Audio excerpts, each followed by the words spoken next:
Hello, and welcome back to another edition of the Scenic View podcast. My name is Samantha Cline, and I am our digital communications specialist / podcast producer here at Scenic. Our usual host, John, is on vacation this week, so I will be filling in.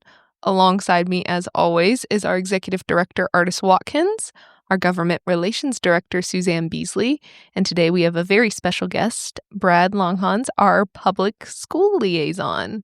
How are you guys doing today? Great. How are you? Oh, good. Doing very well. We kind of miss you, John. Yeah. Yes. It's been weird. All right. Well, without further ado, let's get into the episode.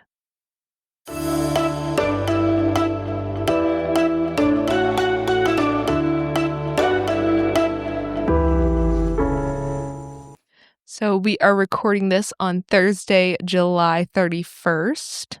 It's almost August. I'm ready for it. Almost.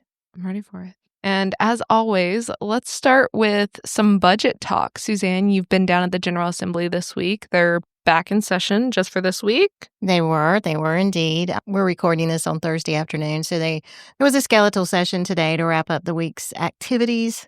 It's been a week. So the legislature returned on Tuesday. They came in Monday for rules. Both chambers met on Tuesday. The Senate finished up their veto overrides actually on Tuesday and went home. The House had some absences, so they did not have the votes to complete all of the overrides that are on their calendar. So if you look at the calendar and you still see bills on that calendar as time goes forward, just know that when a bill is put on the calendar like that, it's going to sit on the calendar. So don't be alarmed that there's a session happening that no one knows about. They passed an adjournment resolution that will allow them to come back once a month all the way till the short session in April. So it's a bit disheartening because we don't get an interim anymore, and it just extends what we're all going through right now. House Bill 125 was a mini budget, so it addressed some things that needed funding right away. Unfortunately, it did not include an across-the-board pay increase for state employees or non-certified public school employees, and it didn't include any kind of money for retirees.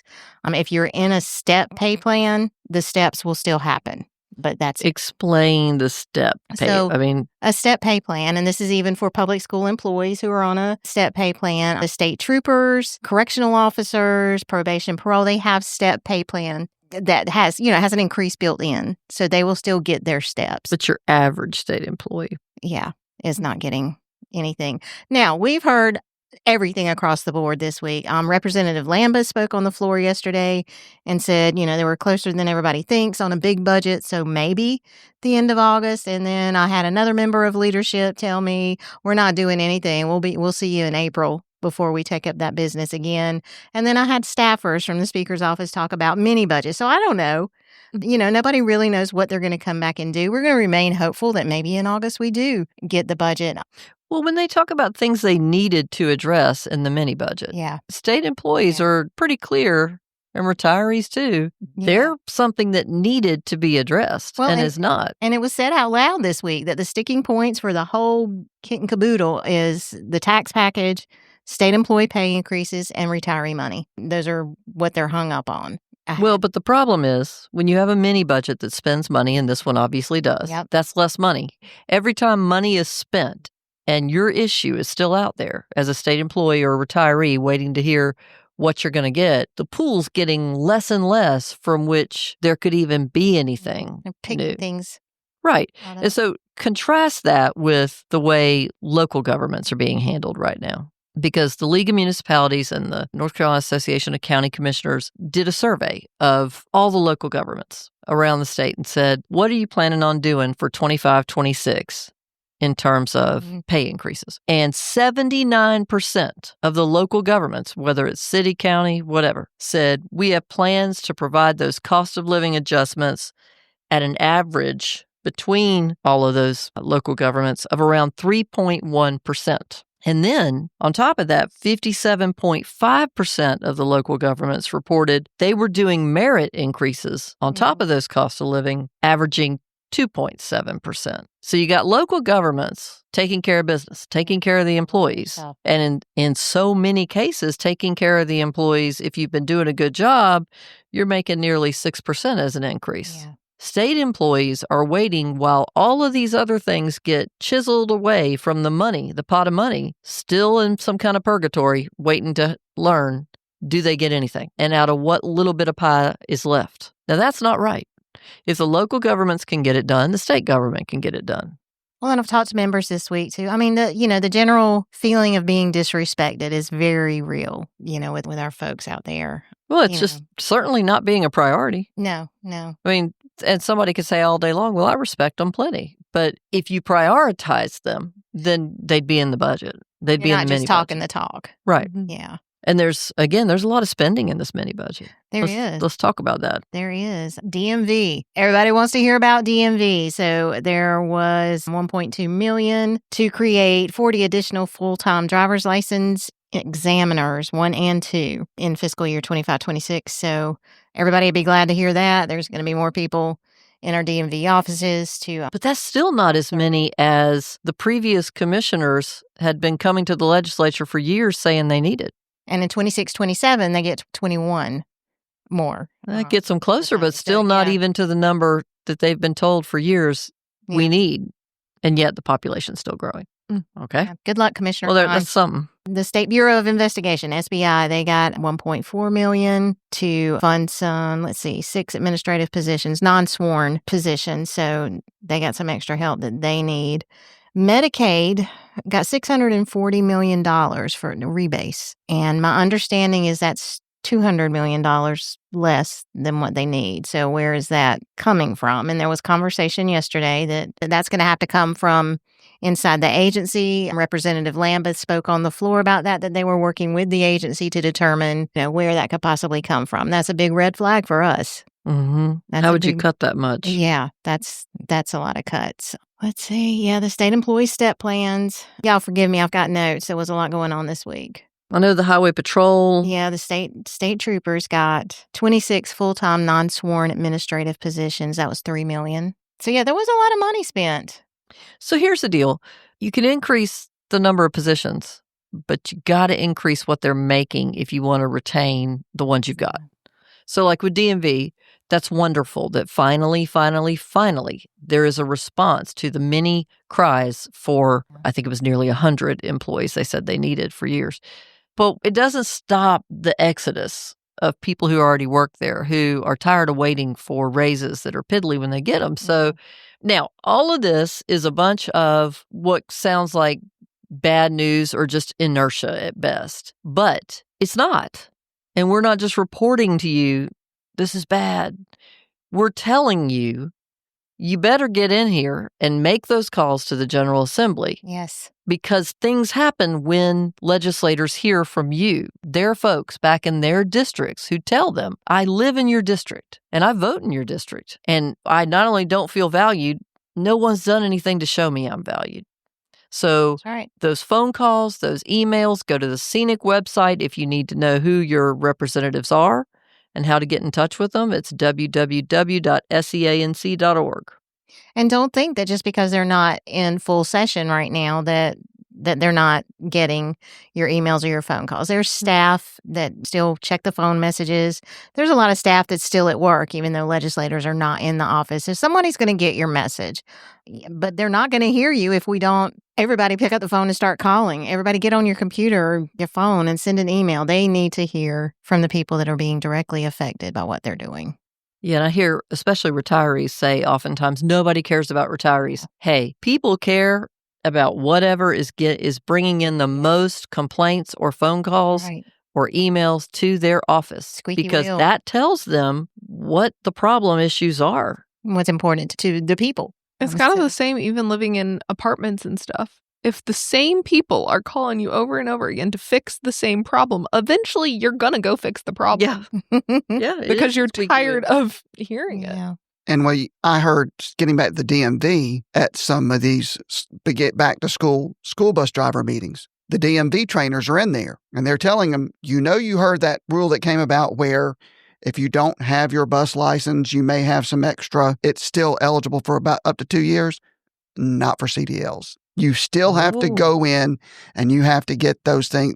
You cannot drive if that CDL, you're not So eligible. to get your CDL renewed, Correct. you still have to go. Okay. And that's just, let's go ahead and talk about that for a minute. School bus drivers, there's a shortage. So lots of staff that work in the school are being, I don't know if they're required, but I guess in some cases they are, to get their CDL so they can drive a bus if they need to drive It's a part of their employment. If you're an hourly or classified staff in many school districts now, the expectation is for you to have that school bus or commercial driver's license. That doesn't mean that you will have to drive, but you have to have that bus license unless there is some medical issue or something that's been documented, so you're not eligible to have that. But every one of those folks is expected, if you're not driving a regular bus route, you're expected to fill in as a substitute bus driver or as needed.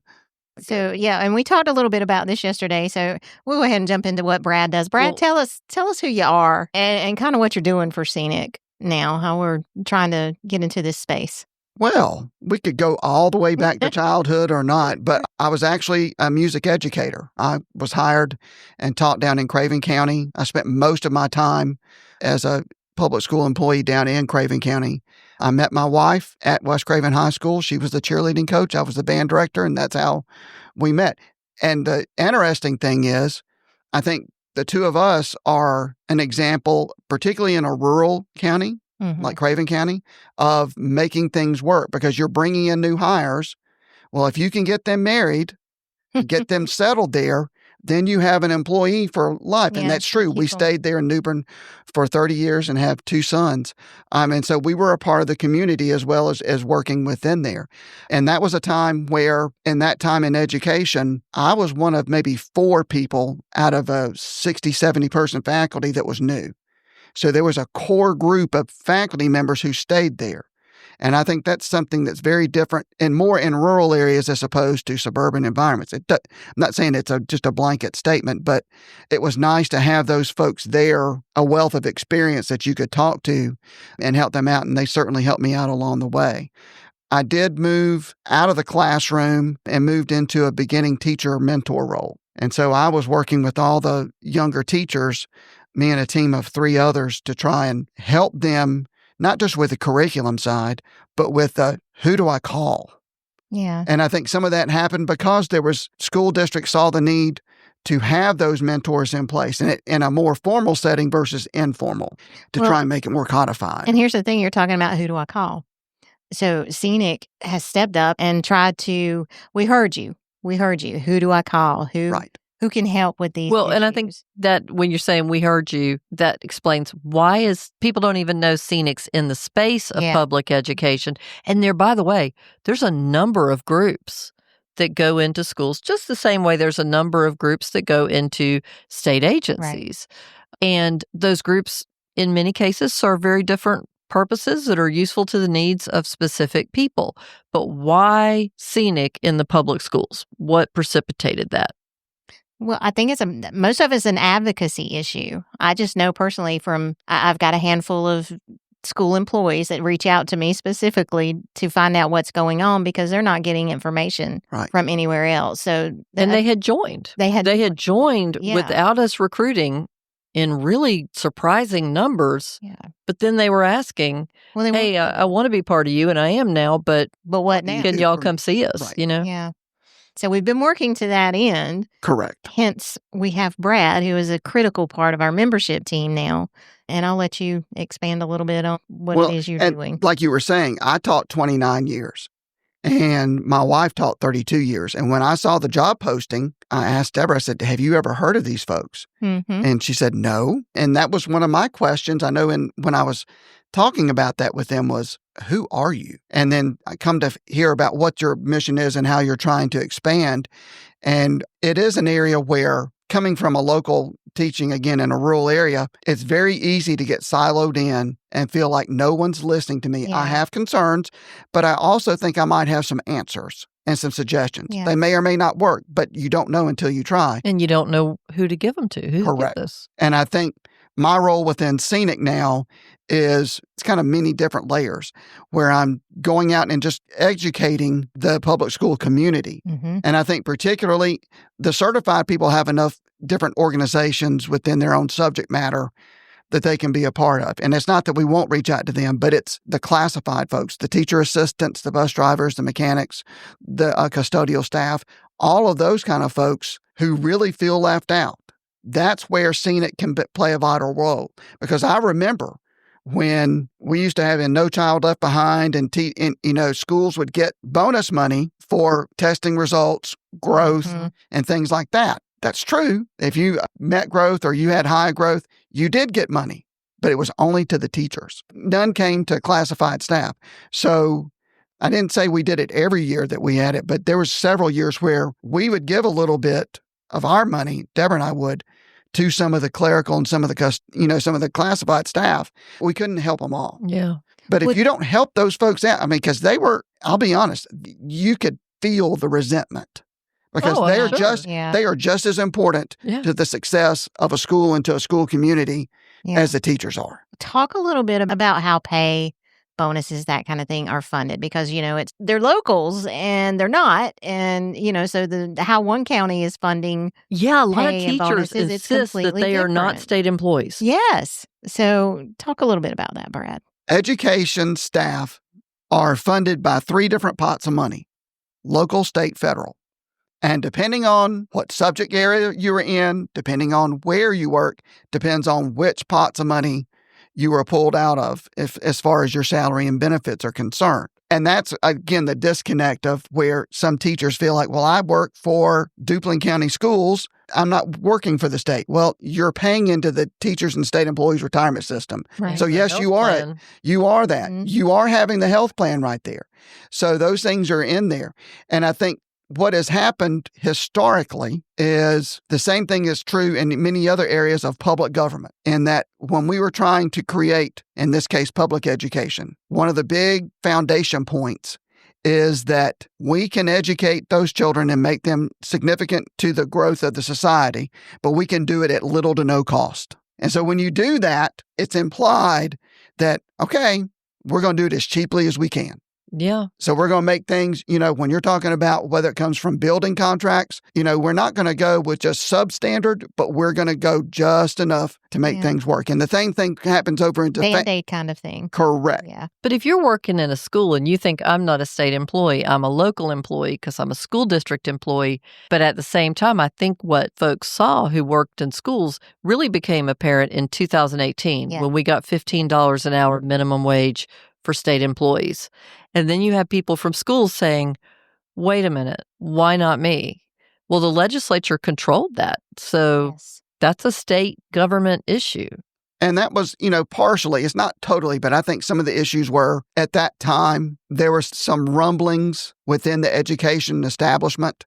And there were some big profile events that happened up in Raleigh and some other areas. And I think, some of the ramifications from that happened to be that there was that separation again of school employees versus the rest of the state government employees. And it took an extra 4 to 5 years for those school employees to make that work. Well, and Suzanne, you can address that. Y'all worked very, very hard to make sure they were included. Yes. Because that was so wrong. And, for the longest time, the legislature refers to classified employees as non-certified when they're doing budget. But for the longest time, we were the same pot of money. Right. And it changed at that $15 an hour. Yeah, they used to come out of the same line item in the budget as the rest of state agencies.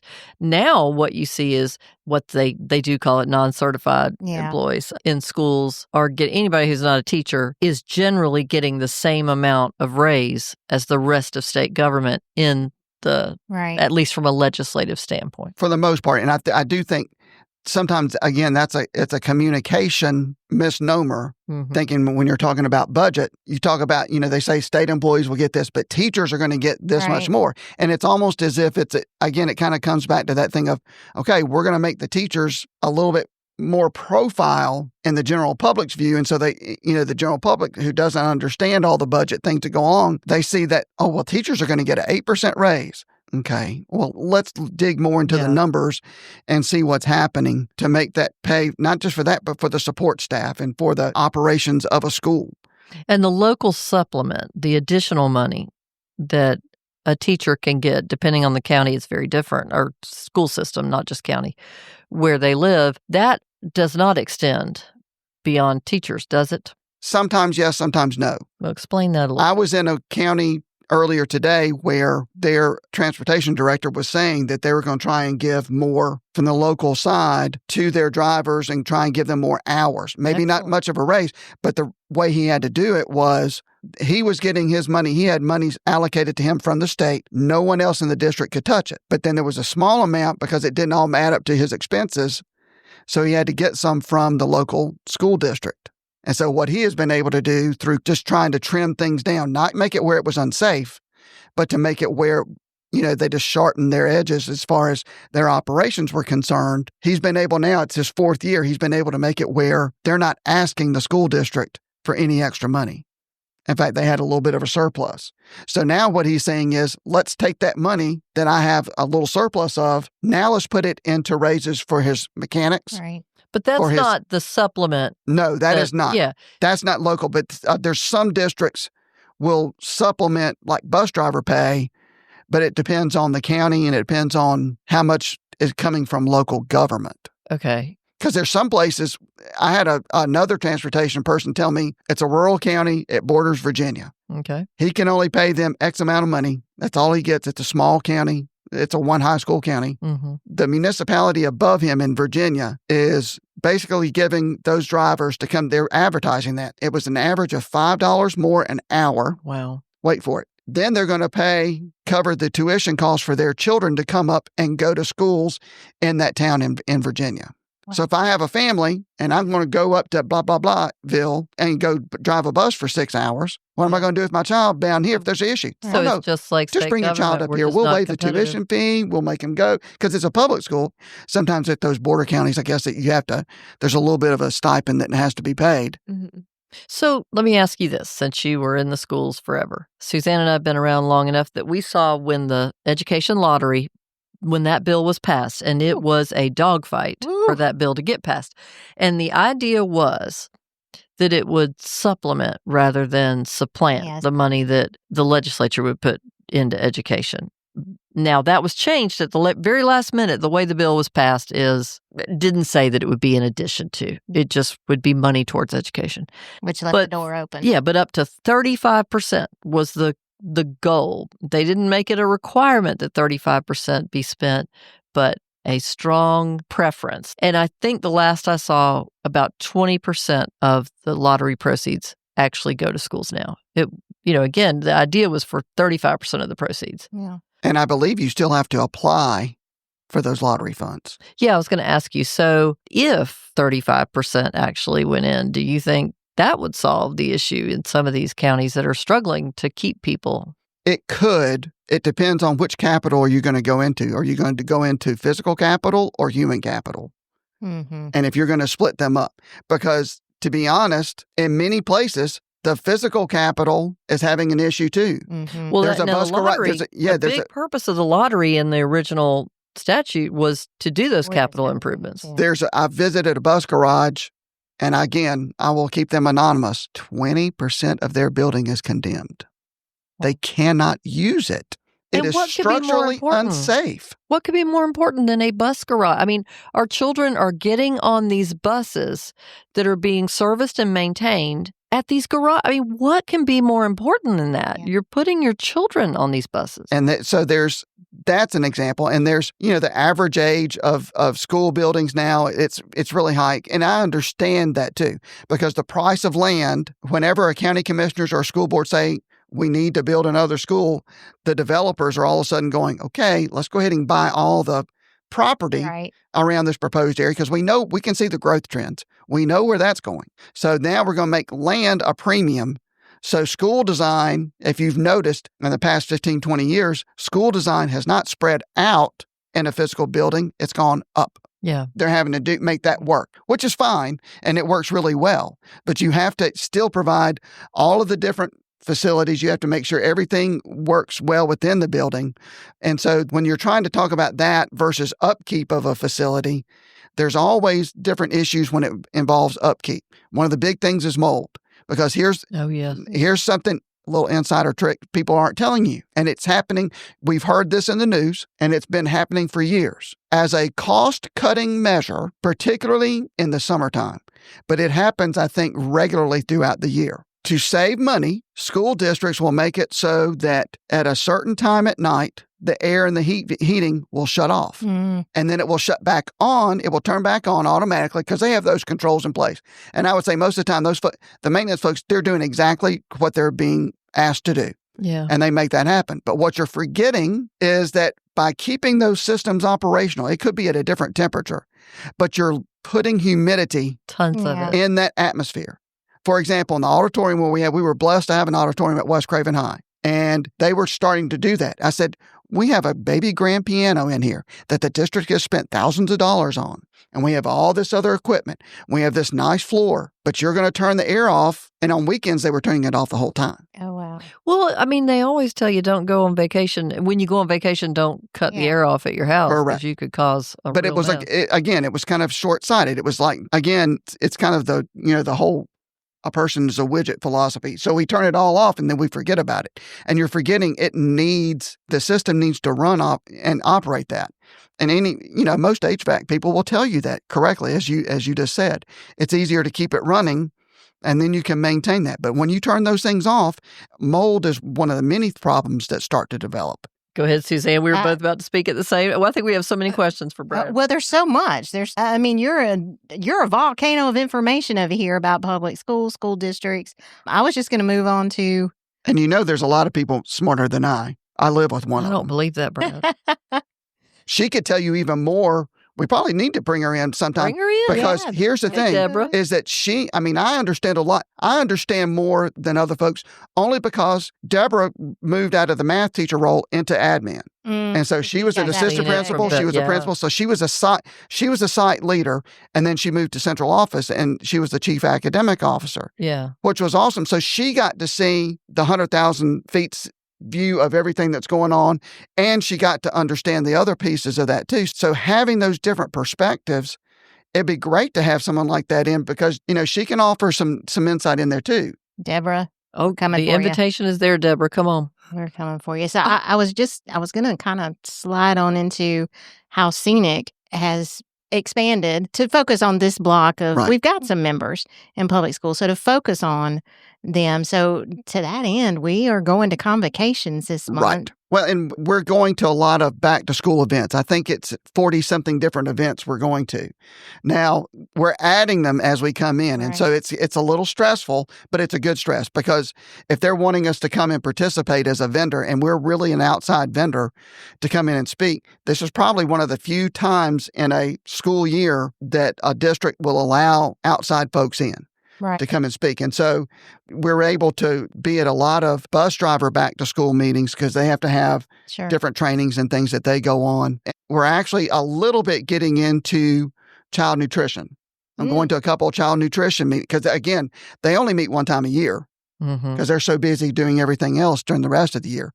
But the convocations are a little different. And it goes back. It used to be 20, 25 years ago, a lot of school districts had them. I know in Craven County where I taught, it was a big pep rally and it was at the beginning of the school year. Well, I liked it. And then it was like it was an extra thing because they wanted the high school bands to go and play. So once every 3 years, I had to go and I had to corral all the children and come down and equipment and get all that together. And we would play some selections right there, as teachers and staff were coming in for this pep rally. But with that calendar law that was passed 20-something years ago, it reduced so much of the non-instructional days that folks are required to attend. A lot of the convocations started becoming smaller. Sometime with the advent of, more technology, it can be virtual and other things like that. And so they're starting to come back again. I think it's almost like a post-COVID thing. I think school district leaders have realized, we need them to physically see one another again. Right. They need that interaction. They don't need to look at a screen. When they get together and you have a chance to talk to people, what do they feel when you talk to them about Scenic? Well, what is appealing to them about Scenic? They're just trying to figure out, how are you trying to help us with our pay? and our benefits. Because a lot of times, and I know one of our first things when we're out talking with folks is we know the floor is raised up. We're trying to stretch the steps and stretch the ceiling. And that rubber band is a little bit harder to pull than it was for the $15 floor. And so another thing they're worried about, and I've heard this across the state, is how can you help us with all the extra duties and extra paperwork that we have to do? Yeah, their actual working conditions, environment. For example, and we talked about this earlier, let's say I'm a teacher assistant. Let's say I'm an exceptional children's teacher assistant. So I'm getting up in that morning. I'm either a monitor on an EC bus or I'm driving a bus, whether it's exceptional children or regular bus. So I'm driving that route or routes. Mm-hmm. Then I have to clock out there. I have to race inside the building. If I'm an exceptional children's teacher assistant, then I've got to go in and I have got to assist that teacher and the other assistants with the children that are in there. And there are certain things by law you have to follow. And so it's all different than a regular classroom teacher. And so they're doing all that. They're getting the paperwork. They're managing all that stuff. And they're making sure those children are being serviced in the way they need to and trying to get them to grow in whatever he or she can and trying to get them to reach their potential. And driving a bus. You have to go, and then at the end of the day, you have to stop a little early because you have to go out and you have to pre-trip inspect your bus. Because if you don't pre-trip inspect your bus and the DMV person catches you, that bus is parked. There's so many things that we just don't realize these employees. And so you go drive your bus an hour or two afterwards. And by that time, you get to go home. And if you have a family, then you have to, as my children would say, then you have to put the chicken tenders, the French fries, and the green beans. That's what my two boys thought that's what their every meal was every day. Yeah. Just to get something on the table. So it's interesting how we've talked a lot about the pressures of agency employees, short-staffed. And so it's interesting to and that's where talk about how these employees. And Scenic can be a great portal for that information. It's, number one, you're listening. Right. You're not hearing. And so you're trying to help them understand that they are not alone. And I think that just that little bit of a pat on the shoulder. I mean, I can't tell you how many times just in this past week, I reached out to, when I was talking with bus drivers and they come and they say, thank you. Then I would put a book in their hand and they wouldn't necessarily join Scenic, but they know someone is there working on their behalf. We've got to get them past the finish line of being a member so they can physically be a part of what's going on. Yeah, I feel like it's building trust. Correct. With these folks.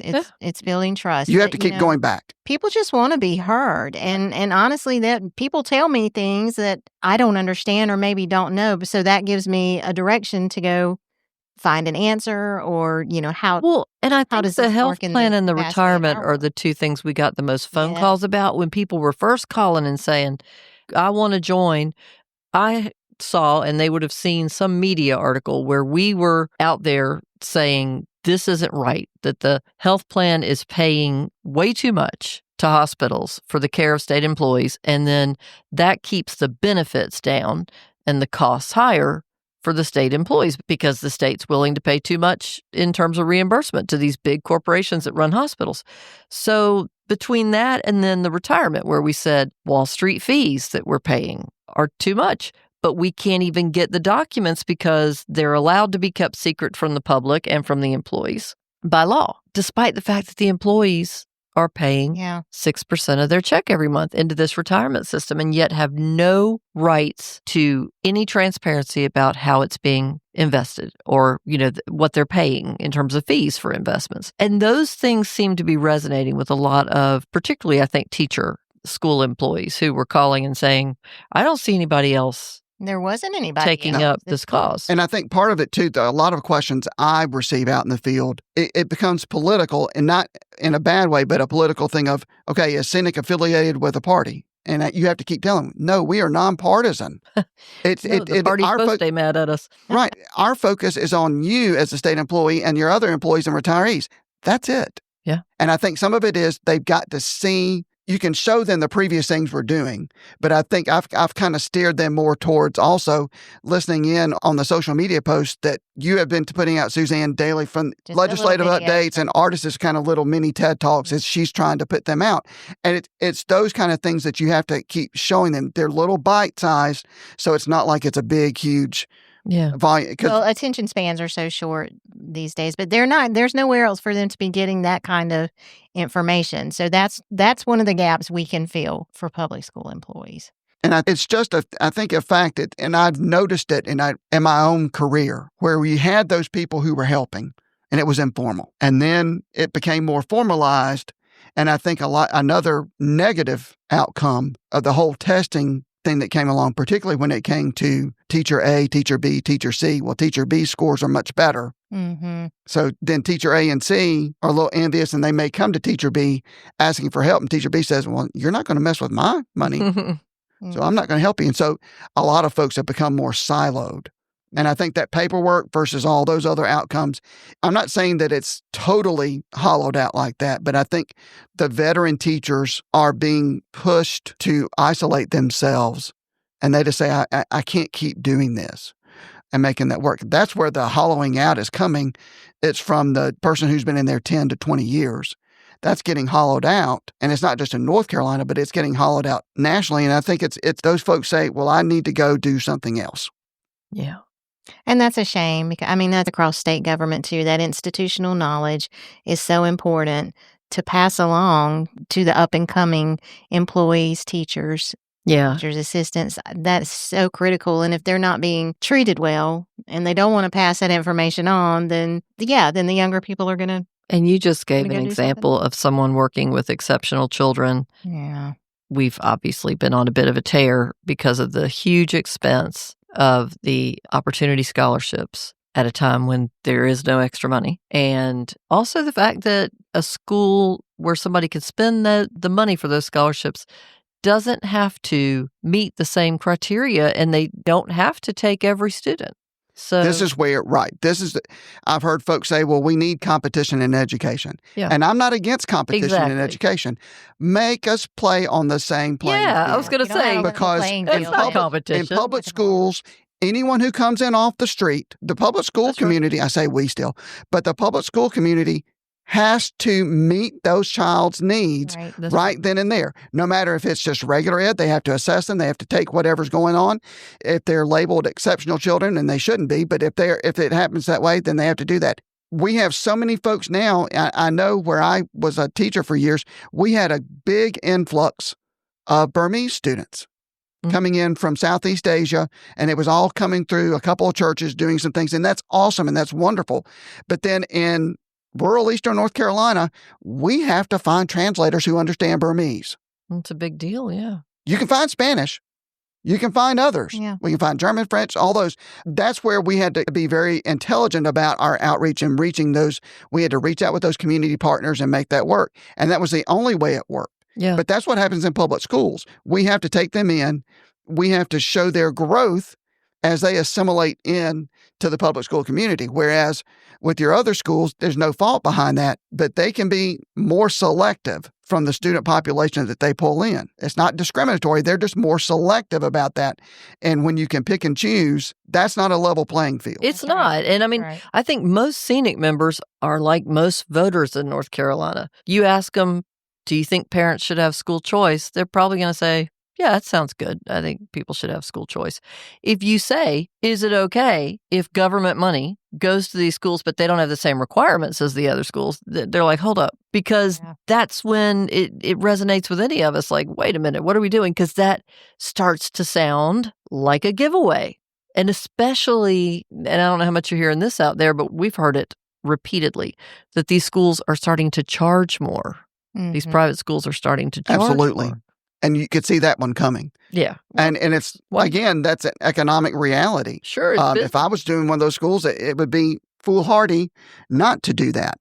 And there's not a lot of families who are taking their kids out of public school and sending them to private school, there's not because of this. And there's a significant part of the population also that homeschool their children. Yeah. That's right. Yeah. And again, this is where technology has been a great equalizer in that and making that happen. So a parent, if they so choose, and it could be for any different reason, if they choose to homeschool their child for a short period of time or for longer periods of time, I understand that. But at the same time, to me, I think you learn more from understanding people's differences as well as their similarities. Well, but okay, let's say I'm a parent who's freaked out over my child's in public school and it seems out of control at that school, that behavior's out of control, that It's not a good learning environment, and it's not a good environment for my children to be in morally, because there's fighting all over the place. There's ugly words being said every other 3 feet you walk, that it's a bad environment because things have changed so much. When I would walk through my kids' schools, that stuff would never have happened in the ancient times when we were in school. So I get it that a parent would say, I don't want to do that anymore. If they can afford it, they're going to look for something else. But a teacher or a school employee doesn't want that kind of environment any more than the parents do. What's the answer? I'm sure you dealt with it. There is no one answer. Okay. If there was, it would already been invented, and I would not be sitting here. Yeah. I would be on my own place somewhere in Europe, vacationing. I think it's difficult for the parents, too, because there are times that my parents look at me and say they regret not taking me out of my public school, because I've dealt with a lot at that school. And there were times that they were like, we couldn't homeschool you, but we couldn't afford private school. We didn't know what the option was. We didn't know what to do. Yeah. All we knew is that you lived in this school district. You have to go to this school. Yeah. Because we couldn't provide you transportation. But I guess what I'm saying is, with opportunity scholarships, they still probably couldn't have afforded it because the tuition has increased at all these places. So the money they would have been handed still wouldn't have gotten you in the door. Mm-hmm. And I've gone to, I have been blessed to go travel and go to a lot of different places. And I've seen, one of the things I think it's the educator in us, we go look at the schools, at the school buildings whenever we're away. And some of them look really great and they're very helpful. But then I've seen some in other countries where it's almost a compound. And what I mean is it's fenced in, high fencing around the school. And I think, are they doing things to keep people from coming in or to keep the children from going out? Yeah. And which is it? And you may not like the answer all the time. I don't think public education, it's never been perfect, and we're not going to be. I think if you asked 10 different teachers what are 3 or 4 different things you could do to fix inside their own school, they could come up with a pretty good list and make that happen. If you ask the teacher assistants, they could do the same thing, and so on and so forth. It's never been a thing of public education is perfect, but public education has gotten a bad rap because a lot of outside influences and people believe that educators are trying to train children what to think. No, you're trying to teach them how.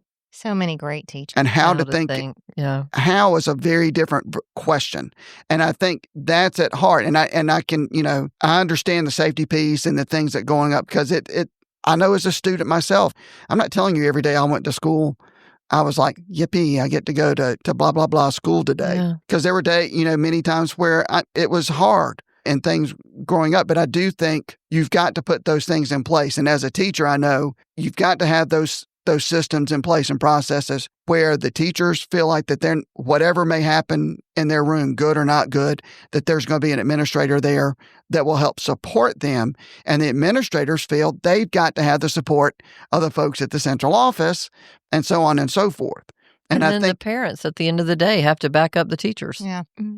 I mean, I remember when I was growing up, my mom telling me, if you ever came home and told me, it was the teacher's fault that you got in trouble. She said, just know, I'm not going to think that.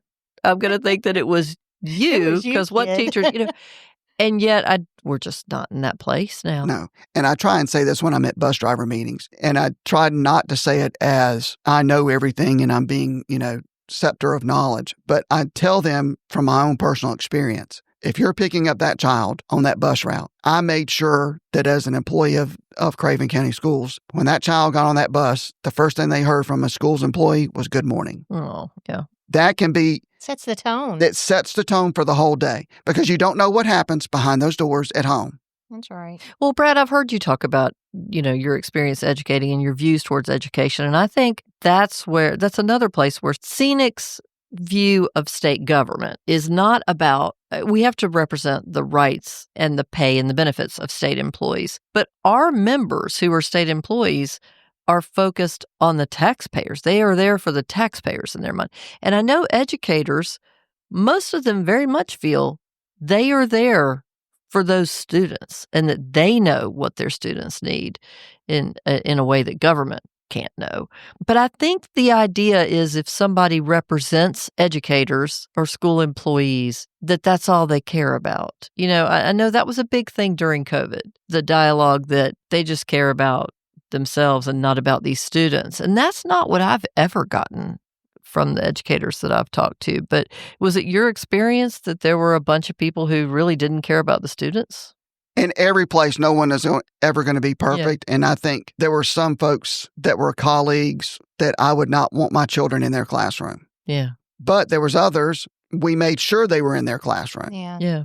In whatever way we could. We didn't have tremendous amounts of pull, but we would try and help that out. Sometimes it just didn't work because of schedule. But I do think one of the reasons I became an educator was because, particularly for me, the first 3 years I had in high school, and then my last year, I had moved my senior year. And it was that experience. But I think above all else, I was able to go, I was in South Carolina, and I went to the Governor's School for the Arts. It was a summer program, but it was paid for. And I auditioned for it, and I got in there. And it was that time, it was literally like it imitated the life of a music student in college. And when I got finished with that 6-week program, I said, yep, that's what I want to do. Yeah. And making that happen. It's those kind of experiences that make things work. I can remember, again, it's one of those things where we were doing an accreditation visit. And this is something where Scenic, I don't know that we want to jump into these waters, but it would be nice if we could. We had an accreditation visit at our school. Every school has to be accredited, in our case, down here by Southern Association. And one of the folks, we had a group meeting at the end of the day. And one of the assessors came back and he was in tears, not for something bad. He said, I was in blah, blah, blah's classroom and the children were writing, it was a personal narrative or something, but it had to be something in their lives that was what they called, it was something about the road not taken. It was based off that poem. And it was like, which road would you have not chosen? Ugh. And the teacher, she was going around. Now she was a veteran teacher. If you listen to her talk or whatever, you would think, I don't know that I would want my child in that class. But he said he watched her, and there was one student who was writing, and that student had to stop. And the student, she was sitting there, and she was visibly upset. And the teacher went over there and just put her hand on her back and just rubbed it for a little while and whispered to her for a couple of minutes. Encouragement. And that child was able, after a couple of minutes, gather herself and finish writing. And he said in the meeting, he said, if all of you show that much care and concern, then we're not ever going to worry about test scores or the outcomes and stuff because it's focused on the children. You're growing a person. Yes. You're growing a person. Well, and I have to say one of the things that I will always remember about when one of my children was in elementary school, the lady that was at the front desk when you first walk in, she basically ran her own social services out of that school. She knew which students needed clothes or, she could tell the folks in the cafeteria who might need a little extra on their tray because they probably weren't getting enough. And it amazed me. I mean, the dedication. It really, really struck me. So everyone knew that if you had things to bring in, you just give them to her. Yep. And that there was a little room in there and she could take students in there without any kind of big hoopla or where they'd be embarrassed. And those kind of things are not in the job description. And you hear them all the time. You hear about teachers buying supplies out of their own pocket and things like that. And we know those things happen. But there's also the people like Ms. Reed who took care, just knew how to take care, knew everybody's circumstances. That's a special person. Yeah. My hat is off to everybody that works in these schools. I do think it's especially hard in this day and time. I think students, especially when they get middle school or older, are oftentimes completely out of control. 7th grade. Yeah. And and it takes a real And my wife she was certified math secondary. So she taught high school. But then as an administrator, she was moved into a middle school. And at first I thought, these children and parents don't know what the Deborah's about to do. Because Deborah. And I just didn't know. But she, by the end of her time and doing that towards the end, she said, leave me in a middle school as a principal and I'll do it all day long. She said, I love that. Oh, gosh. She said, I love those kids at that age. She said, now you have to understand that they're different. And you're talking about, the support staff and something that's, my 2 sons, Griffin and Hunter, they remember still to this day the cafeteria manager at their elementary school because every Thursday was fried chicken day. And along with the fried chicken came collards. and the collards came with them, and they didn't care about it, the healthy stuff. Nah, didn't care about that because they both got packets of Texas Pete to go with their collards. And to this day, when they come back to North, they're both in Texas. And when they come back, we know we have to get collards. And there's a bottle of Texas Pete and in the fridge. Good to go. This has been such a good conversation. It's got Sam emotional. What's happening, Sam? Yeah, when I was in middle school, I had great teachers who really cared about me, but the administration did nothing to help. I was getting bullied every single day. Did not want to get up, did not want to go to school, came home crying pretty much every day. Yeah. My mom had student-teacher conferences, and they would look at me and they'd be like, oh, yeah, she's getting bullied, but she's doing fine in class. And my mom's like, okay, well, that doesn't help her. Yeah, there's more to it. That's where the support, right, the support system has to be in place. It does. So there was no support system. The administration never did anything about it. It just happened to my whole entire 7th grade and 8th grade. Oh, which is part of the reason that my parents look back and they're like, we regret not taking you out of that environment, but we couldn't do anything. Yeah, they couldn't do anything about it. This makes the work that Scenic is trying to do to support educators, public school employees as a whole, this right here, addressing the needs of the whole child, is why we need to be out there. Because teachers cared. They cared. But the administrators were like, well, has she been hit? Well, the administrators, to be clear, are always first in the budget. Yeah. Always. Well, and I say this too. Getting that. And look, I've been in those positions as a parent and as a teacher saying, we need to address this. Yeah. And you feel like it's not being addressed. Yeah. And I think, another thing that would be good maybe for Deborah to come in, because she can say from the teacher side, from the parent side, and then from the administrator side, sometimes their hands are tied too, based on law, based on what may or may not be happening there too. Because again, it kind of comes down to the presumption from the public that if it's got to be bad. Everything's got to be bad going on in public schools. And you do hear the bad stuff. It kind of comes in the A block of the news. Sure. And all that stuff that comes in and where things happen. We don't talk about the good stuff. We don't talk about the things, like, for example, that we don't talk about it at high school. I went by a couple of days ago in Harnett County, 7:30 in the morning. They're the band children out there on the field. You don't talk about, all those times where you have the athletic teams or the other stuff. And I was at a school up in Nash County, and it's summertime, and those volleyball players are in there. Yeah. I don't know how successful or not they're going to be, but those things are going to happen. You have all these other workshops, and it's... you have some kids that look back, and it's these wonderful memories of school. But Sam, I think there's more people than we want to think about whose memories of school are more like what you're recalling right now. And that, as a society and as an association working to try to help folks working in the public school help children, we have to really focus there. I think Scenic can be, we always try to tell students, no matter what, if you go to middle school, high school, or even if you're going to community college or 4-year school, get involved in something. Yeah. Because that's going to be a great place for you to grow yourself, but it's also... find support. Right. And the same thing, Scenic can be that for anyone who works for the state. Yeah. And it can also be that way for retirees, because I know as a retiree, that first 6 months when I retired, it was lonely. You need some resources. You need that. And we need to do that where we can check in. And I think Scenic I don't know that we can fill the void for everybody, but we can fill the void for a lot more. I understand it's an investment, but you have to be invested. If you're not invested, then you're not going to get that return that you want, whether it's spiritually, physically, whatever. Right. This has been awesome. So I think wrapping it up here on public schools, we are out at the convocations, at these back to school events. Look, our whole staff is engaged right now because we want to have these conversations with you guys. So look for us at your convocation, look for us at your back to school events, and come talk to us. We want to hear from you. And I almost forgot.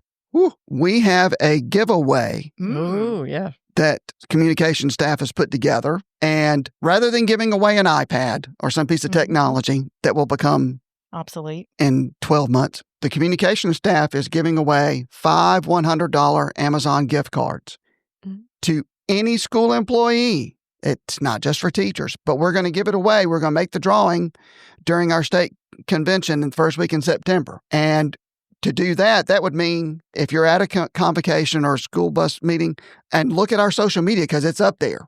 Yes. It's posted up there too. So go check that out. All you need to put in is your email address and your name. Yep. We are not going to call you 5 times a day like a telemarketer. Thank you for being here with us today, Brad. I enjoyed it. Definitely learned a lot. Now, I have one more topic of conversation before we shift to our Gen Z Minute. Suzanne, you were at the Retirement System Board of Trustees meeting today at the Treasurer's office. Yes, I was. As well as Miss Margaret Reeder, who is a Board of Trustees member. She is. And Mark Dearman, who is on our retiree council. Yes, he joined me.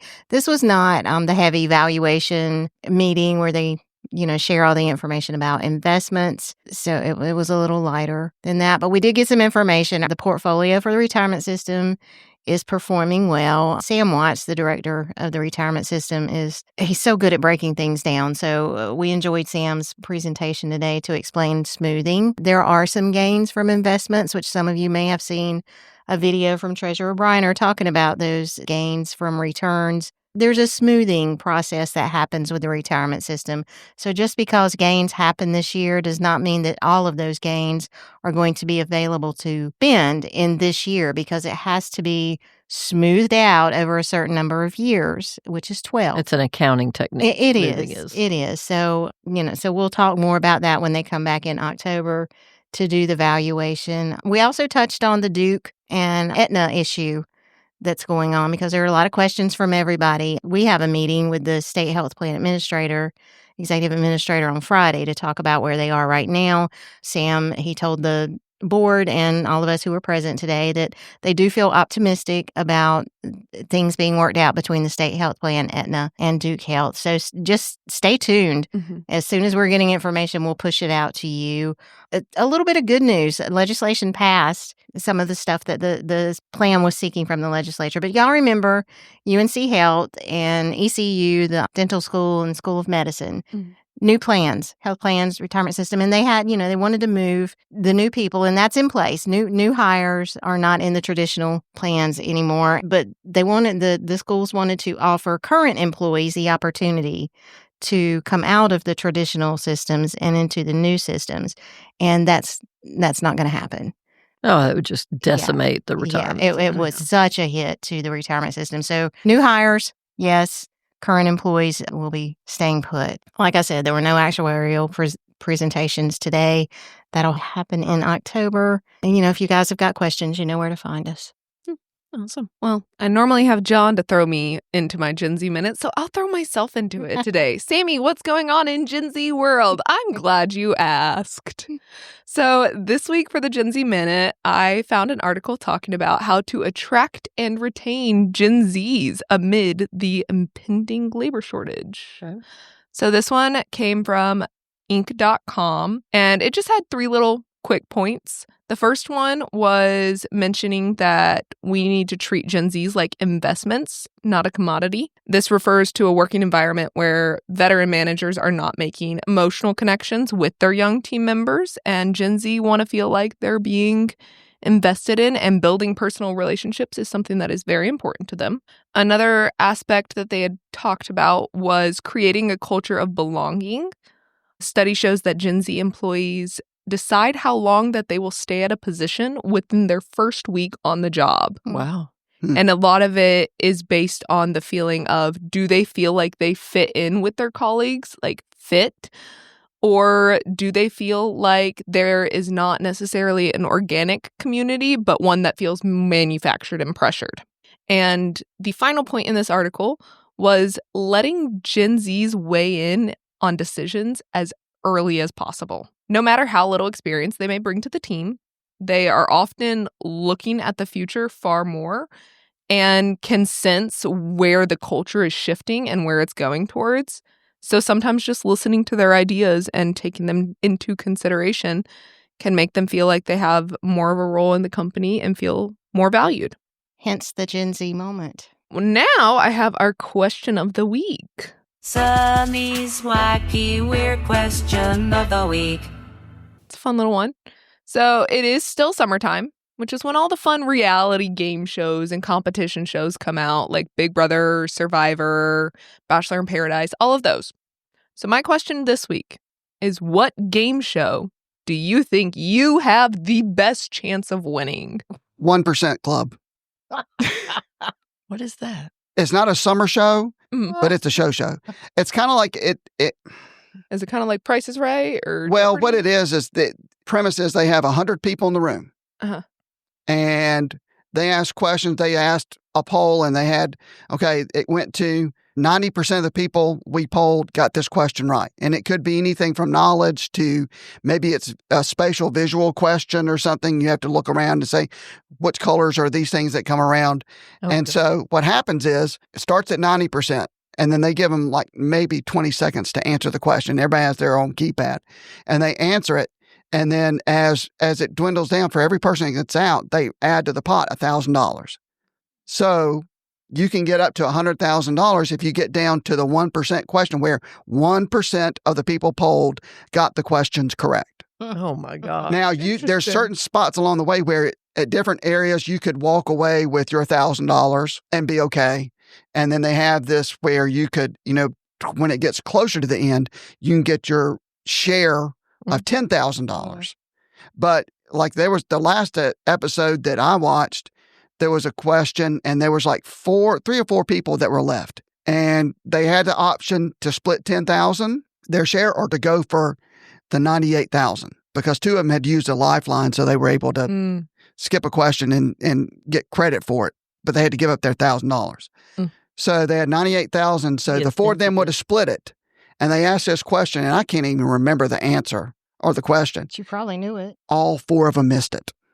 So they all walked out with nothing. This sounds like some Squid Games, except less deadly. Right. It is less deadly version of Squid Games. Funny because Squid Games was in my Sorry. mind. But you remember Wipeout?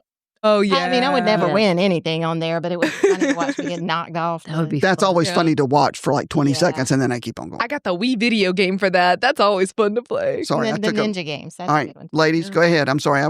No, I'm fascinated by how into that you are. That you are into. I was into you need to apply to this be is on it. This is a pre-Sam question, but I was into the Who Wants to Be a Millionaire. Oh, yeah. All right, so I qualified sometimes, and it was when I was teaching.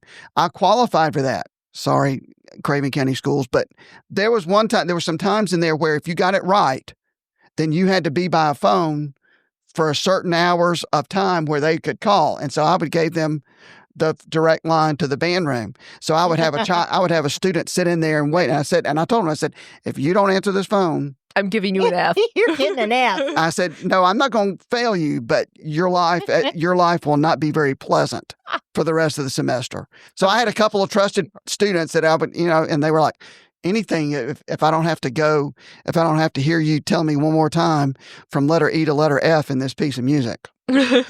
That's funny. That's commitment. You've been like the mud runs before, so I can see you winning. No, I don't have one right now. Now, back in the days when they had the Nashville network, there was a show, You Can Be a Star, and you could send in a videotape, and then, there was like you said, the progressions of getting towards being on it. And I got as far as going to Nashville and going to the Grand Ole Opry and doing that last audition. And then the show got canceled. So I feel kind of like cosmically I canceled that show somehow. But I was really excited. I wanted to go on that show. You could do The Amazing Race. I could not. Yes. No. Nothing where nothing where you might perish from physical activity, or more importantly, perish from no food. I look at the shows like Survivor or Naked and Afraid. No, The Amazing Race it's kind of a global thing. Right. Traveling the world. You have different challenges and things, but it's a partner game. There was a couple from Raleigh that won it. Yeah. The Holderness. So, yes, you could do that. Now, you'd have to stop. You couldn't stop for a sidebar. And if your son was with you, you couldn't stop for a sidebar and have a 45-minute conversation with somebody else. Yeah, well, we wouldn't win then. What about you, Sam? What would you win? I think Big Brother. It's not just a physical competition game, but it's also a big social strategy and understanding mental comps as well. And I think I could do very good at that. I've been watching Love Island UK. You should go on that. You should also watch The Perfect Match. It's on, I believe that's on Hulu. It's kind of funny. I've seen that one. It's kind of funny because they get sent into this room to discover because each person there is paired up with their perfect person. But they're not paired off. They got to figure out who their perfect match is. Brad was shaking his head at me, I want to say, really judgmentally over Love Island UK. We read bills and serious stuff all day. I'm going to watch Let her something have a about little Everyone has to Love have a Love guilty. Island. You have to have a guilty pleasure. Oh, it's You super do. guilty. And I understand it 1,000%. We have friends who are Big Brother fans. They jump on the Oh, my podcast. Yeah. They do all that other stuff. And I watch the judge, but I live judge feeds. silently. Okay, I will not pay for the live feeds ever because you have to pay CBS Yeah, because they that's have nuts. live feeds that you can, because this show, they have 1,000 cameras on them 24/7. Okay, that's just weird. So you have to pay money to watch the live No. feeds. And I'm like, no, I'll just watch what's important on the show. And if people think it's important to the show but they don't feature it, they'll post it on TikTok. Well, we hope to see you on it one day. I would Yeah. do that. We do. All right, Professor Beasley, It's been a fun time, y'all. Good podcast. What's your what is your answer? game? I told you, like She those did. wipeout shows or Oh, something. that's right, Yeah. Wipeout. I would never win it, but it'd be fun. Okay, here's a bonus. I am not going to say this on the podcast, but if people want to know, they can reach out to me. There was a game show that I saw I would never participate in. I saw it when I was overseas. When we were in Ireland and Scotland last year. There was a game show I saw, and I just happened to be flipping late night one night. Naked dating. There it is. Here it is. Naked attraction. I said, oh my goodness, what are these people? And it's on the BBC. I said, Right there on TV. I'm sorry, this is probably right. Let the record state, I did not jump down that rabbit hole, did I? It was the executive director that did that. Might have watched it just because I couldn't. I was like, this can't be real. It was real. Correct. I used to be confused on thinking Naked and Afraid. I didn't No, think this that was a was- real no, this thing. was And I was real like, oh, different. wait. This It was was very different. unfortunate. We'll talk about that after the podcast. No. It's a no. Thanks for joining us today, Brad. Thank you. I appreciate it. Well, we hope you guys enjoyed listening to this very long special episode of the Scenic View podcast. And we will see you guys next week.